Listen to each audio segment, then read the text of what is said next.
मनुवाद तो कहता ही है कि इनको अपमानित करो, जूते मारो, मुंह पे पेशाब कर दिया जाता है, मूंछ नहीं रखने देनी जाती, आज बारात रोक दी। तो ये सब चीज़ें तो चली आ रही है। कुछ चमार है ना मनुवादी, जो भाजपा में है या कांग्रेस में है या वैसे, वो भी टोकरा उठा रहे हैं। उन्हें तो शर्म आनी चाहिए कि बाबा साहब ने 4-4 बच्चे कुर्बान कर दिए। आपका नेता आपके लिए लड़ रहा है, बहन जी को कितना अपमानित किया जाता है, उन पे क्या क्या बोला जाता है, तंज कसे जाते हैं, लेकिन फिर भी बहन जी आयरन लेडी बोलते हैं। एक तरफ इंदिरा गांधी जी को बोलते हैं आयरन लेडी, लेकिन हमारे लिए हमारी बहन जी आयरन लेडी हैं। दलितों पे हमले होते हैं, दलितों को ही कूटा मारा जाता है। एकता की बात करते हैं, बहुजन एकता, यादव और ठाकुर, आज आप देख लीजिए कितने हमारे हैं, ओबीसी समाज कितना हमारा है, वो आज भी हिंदू धर्म का टोकरा। भीम आर्मी की काफिले पर हमला हो गया, कैसे देख रही हैं? देखिए, आप देख रहे हैं कि हमारे चंद्रशेखर जी जब से लड़ रहे हैं, जब से भीम आर्मी चंद्रशेखर जी हमारे, आपने देखा उन्होंने समाज के लिए 4 गोलियां भी खा ली, और तब भी वो एक ऐसा इंसान है पूरे देश में, दलितों का मसीहा कह लो, दलितों का नेता कह लो, राजनेता कह लो, कि घर में बैठने की फुर्सत नहीं है उन्हें। चाहे हमारे चंद्रशेखर जी हों, विनय रतन जी हों, भीम आर्मी दिन रात लड़ रही है।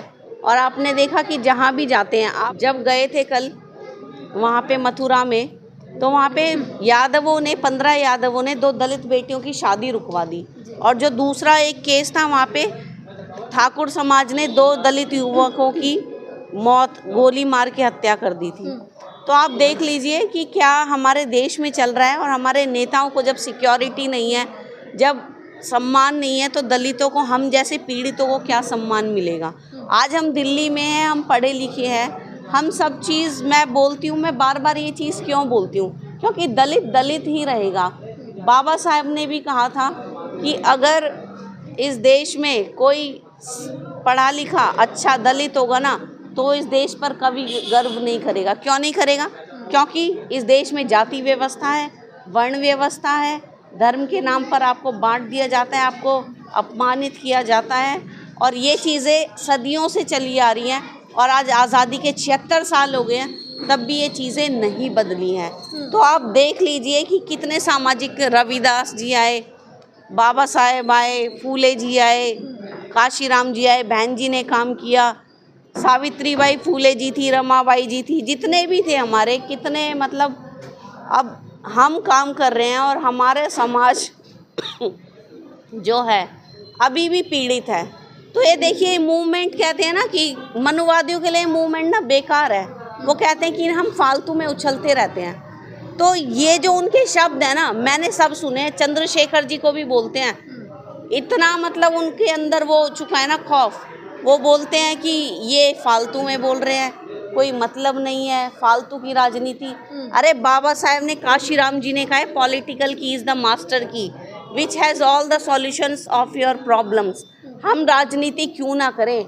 लोकतंत्र, संविधान हमें अधिकार देता है राजनीति का, कोई नहीं रोक सकता। आपके नेता राजनीति करते हैं तो आपके नेता पे गोली चल जाती है, आपके नेता पे पथराव हो जाता है। तो वही तो देखिए ना, मनुवादियों पे क्यों नहीं होते हमले? मोदी जी पे आज तक क्यों नहीं हुआ हमला? किसानों के लिए बोल रहे थे किसान हमला कर देंगे, कितने हमले हो गए किसानों के? मोदी जी पे कितने हमले किए, और वहीं 700 किसान मर गए, और मोदी जी ने वहाँ पे उनके भाजपा के नेताओं ने हमला करवाया किसानों पे। मोदी जी के ऊपर किसने हमला किया? तो कहने की बातें हैं, दलितों पे हमले होते हैं, दलितों को ही कूटा मारा जाता है।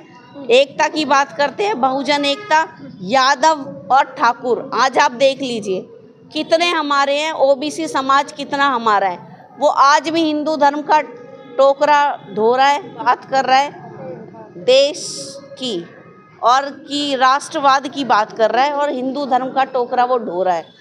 तो ये बीड़ा सिर्फ उसी ने उठाया है। और जो कुछ चमार है ना मनुवादी, जो भाजपा में है या कांग्रेस में है या वैसे, वो भी टोकरा उठा रहे हैं। उन्हें तो शर्म आनी चाहिए कि बाबा साहब ने 4-4 बच्चे कुर्बान कर दिए।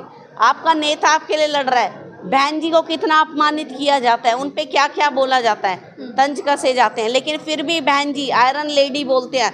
एक तरफ इंदिरा गांधी जी को बोलते हैं आयरन लेडी, लेकिन हमारे लिए हमारी बहन जी आयरन लेडी हैं, क्योंकि उनको सब चीज़ें सब थाली में परोस के मिली हैं। वो नेहा जी, राजनीतिक सॉल्यूशन परिवार- बताइए कि क्या सॉल्यूशन है, उन बेटियों को इंसाफ मिल पाएगा कि नहीं मिलेगा? देखिए, चंद्रशेखर जी ने कल आपने देखा होगा, वीडियो भी देखा होगा, पूरा गांव वहाँ पे इकट्ठा हो गया था और चंद्रशेखर जी ने कहा था हमारे सांसद जी ने कि सब सहयोग करेंगे और जब शादी होगी तो शादी में सब आएंगे भी। अब वो शादी कब होगी, किस तरह से होगी, ये देखने लायक है। और न्याय तो वो 15 लोग कह रहे हैं कि गिरफ्तार हो गए हैं, उन बेटी को न्याय मिलना चाहिए और सम्मान पूर्वक उनकी शादी होनी चाहिए। दोबारा से रिश्ता चाहे वहाँ हो या कहीं और हो वो हम नहीं जानते, वो तो सारी परिवार की बातचीत है सब चीज़। लेकिन दलित बेटियों का ऐसे शादी होनी चाहिए ताकि पूरे देश के लिए उदाहरण बन जाए कि जो जातिवादी, जो मनुवादी लोग हैं, जो ब्राह्मणवादी, जो विरोधी हैं हमारी अंबेडकरवादी विचारधारा, मानवतावादी विचारधारा, समानता समता की हम बात करते हैं, बुद्ध की बात करते हैं, उन लोगों को ये दिख जाना चाहिए, उन लोगों को दिख जाना चाहिए कि यहाँ हम भी हैं, हमारे लोग भी हैं, हम भी सोए नहीं हैं, कुंभकर्ण की नींद नहीं सो रखी हम कि हम रावण कुंभकर्ण से जोड़ के हमें बोल देते हो, किसी को रावण बोल देते हो, किसी को कुंभकर्ण। ये समाज जाग चुका है और नींद खुल चुकी है लेकिन और मुकाबला लड़ने के लिए यादवों तैयार के है। नेता अखिलेश यादव हैं, बड़े नेता हैं, उनका कोई प्रतिक्रिया ना आना इन घटनाओं पे, क्योंकि जो आरोपी हैं वो भी यादव कम्युनिटी से हैं। तो देख लीजिए ना आप, पीडीए एडीए क्या क्या अपने बना के विचारधारा कि हम इनके हैं, हम उनके हैं। देखिए, कोई किसी का नहीं है, यहाँ सिर्फ राजनीति है और राजनीति भी बड़े लेवल की जो चल रही है इनकी सिर्फ मनुवाद की चल रही है। आम जनता के लिए कोई काम नहीं कर रहा। पूंजीवादियों की सरकार है, पूंजीवादियों की पार्टी है। गरीब जनता ऐसी पिटेगी, मरेगी, बेरोजगार रहेगी, अशिक्षित रहेगी और अपने नेताओं का, सिर्फ अपनी पार्टियों का मुंह देखेगी और कुछ नहीं होगा। तो क्या अखिलेश यादव पिछड़ों के नेता नहीं है? वो कहते हैं कि मैं पिछड़ों का नेता हूँ। पिछड़ों के है ना, दलितों के कहाँ हैं? दलितों के थोड़ी है, दलितों के होते तो आज ये हाल होता। आप देखिए, मुसलमानों के हैं, बोलते हैं मुसलमान, मुसलमानों को भी पता लग जाएगा कितने उनके हैं। आप शीर्ष नेतृत्व दो ना मुस्लिमों को, हम तो तब माने। परिवारवाद तो आपके में भी चल रहा है। आप बताओ, अगर लोकतंत्र से आप चल रहे हो, संविधान से आप चल रहे हो, आप शीर्ष नेतृत्व दे दो मुस्लिमों को। अगर मुस्लिम भी देखते हैं उनकी शक्ल, उनको अपना नेता मानते हो, तो हम तो न्याय तब मानेंगे, तब हम जानेंगे कि आप मुस्लिम पार्टी भी हो, मुस्लिमों के भी नेता हो। तो ये सब चीज़ें जो मुस्लिम समाज को, बहुजन समाज को, हर एक व्यक्ति को सोचनी चाहिए कि बोलने से नहीं होता, कथनी और करनी में जो फ़र्क होता है ना, वो यही होता है जिसका एनालाइज आपको करना। क्या अखिलेश यादव के करनी और कथनी में फ़र्क है? बिल्कुल है। आप देख लीजिए, पीडीए की पार्टी है और कितने उसमें दलित हैं, ये भी देख लो ना आप। पीडीए जो एडीए लेके चल रहे हैं, कितने दलित हैं, कितने सांसद दलित हैं, कितने मंत्री दलित हैं, कितने विधायक दलित हैं, बताओ। यूपी में ही बता दो आप, आंकड़े निकालो, आप देख लो कहाँ है दलित।